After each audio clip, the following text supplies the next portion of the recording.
And a good evening to you. It is Friday night, watching the weather very carefully. Chief Meteorologist Tim Buckley with you right now, and we have a lot to talk about. Number one, a few more storms than I was expecting on this evening. These are popping up, similar to what we'll start to see for tomorrow.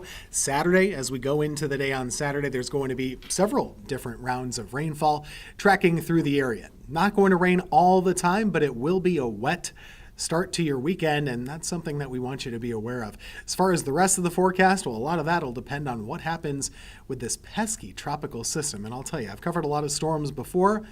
Yeah, this one's different. It's not the way it usually works. So we have a lot to talk about. Let's get right to it. I'll show you the live radar right now because there's actually quite a few storms that are impacting our Triad area. So right now we're looking at some impacts with high school football games, of course, trying to get played out there this evening. Some lightning delays can't be ruled out. That might be a bit of an issue, especially looking at Northwest Guilford right now, for example. That could be a bit of an issue up there near Summerfield. Let's kind of zoom in. So right now, if you look around the area, good chances for thunder, lightning, and heavy rainfall right now in the Summerfield region, Oak Ridge as well. This is a bit of a thunderstorm that's affecting you. It's not moving all that quickly. It is moving to the north, but it's not moving terribly fast. So that's something to keep in mind. We're also seeing this extend all the way over into Forsyth County, not too far from Kernersville. Could be impacting Glenn High School a little bit as well, Walkertown. Let's keep an eye on that. Farther off to the east, it's raining just kind of steadily.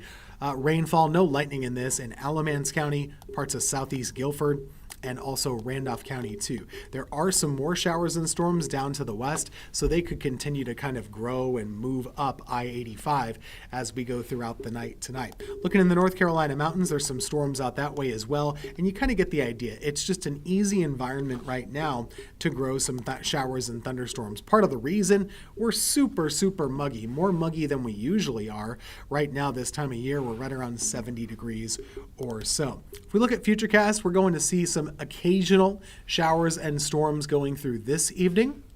And that'll be a case throughout the night tonight as well. Some wet weather will continue while you're sleeping a little bit, and then into tomorrow morning, looking at some rain too. So starting out a little gray, a little cloudy, and a little wet for your Saturday. And we'll be tracking the potential of maybe a few thunderstorms mixing in with some of this rainfall on Saturday as well. Looking ahead to Sunday, dry weather to start the morning, but getting cloudier as the day goes on. I don't think it'll be a very wet day on Sunday at all. So overall, the weekend forecast, it has Saturday being the wetter of the 2 days. We'll have a good chance of rain and storms at times throughout the day. And so outdoor plans are going to be a bit of a challenge, but Sunday itself, that's the day to get outside and kind of enjoy things to a degree.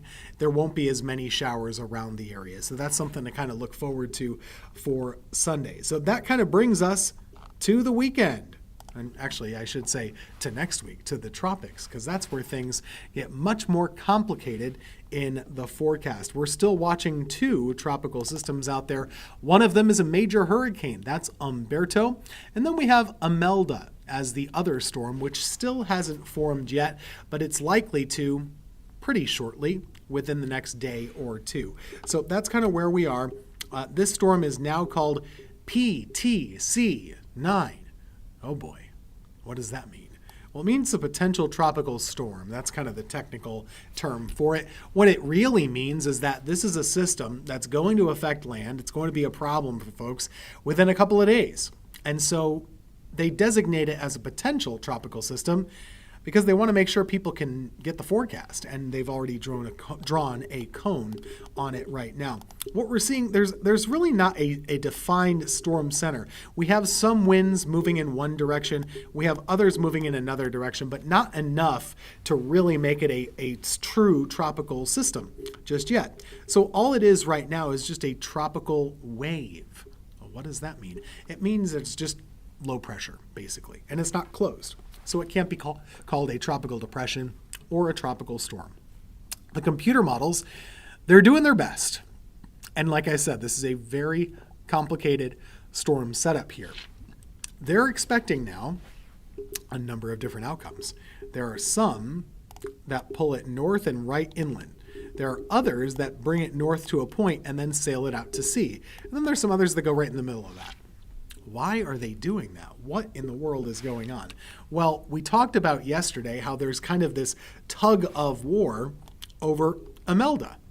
And so what we know about this system is that, yes, it's going to move north from where it is right now, and it's probably going to become a tropical storm or a hurricane north of the Bahamas.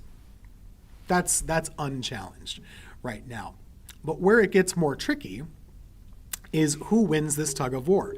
Is it the low pressure, which pulls it inland, and that's bad? That means a landfall. Or is it this hurricane over here, which we know is Humberto? And we now know Humberto is very strong. It's a major hurricane. And so could the forcing on that one be a little stronger now and maybe pull it out to sea? That's still on the table, and boy, you should be rooting for it, because we do not want a flood disaster along the Carolinas. We've had too many of those before, and that's on the table as a possibility with this storm. So what does the Weather Service do with this? What does the Hurricane Center forecast cone look like? Well, right now, they bring it through the Bahamas as a tropical storm on Sunday. And then on Monday, they bring it northward, closer to the Carolina coast, Monday into Tuesday. Where do we go from there? Well, that's a weird-looking cone, isn't it? What they're doing is they're squishing it. And they're saying, once you get to this point in the forecast, Monday, Tuesday, Wednesday, remember that tug of war I told you about? Well, think about, if you're playing tug of war, what happens? If I'm pulling just as hard as you, the rope's not going to move. And that's kind of what could be happening with Imelda at this point. And so they're slowing it down. They're kind of stalling it out a little bit, Monday, Tuesday into Wednesday. And so we have to watch for this. What this could mean is that there's an enormous amount of rainfall somewhere in this area, somewhere in the Carolinas. But it's not a guarantee, because if it moves offshore, like we said with the tug of war, that rainfall won't be quite as bad as expected. So we're going to talk more about this coming up throughout the show with Brittany Van Voorhees from Charlotte.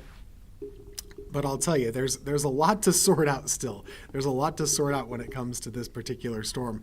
Rain totals over the next couple of days could be pretty high. Let's get to the 7-day forecast, and then we'll rejoin the rest of the show. I have a weather impact alert for tomorrow because a lot of the plans will be messed up. And then we look ahead to Sunday. Sunday is a little bit on the drier side, a little bit of a nicer day of weather there. But heading into next week, we could start to see some of that tropical rain Monday night, lasting into Wednesday. We'll keep you posted. We'll be right back in 2 minutes.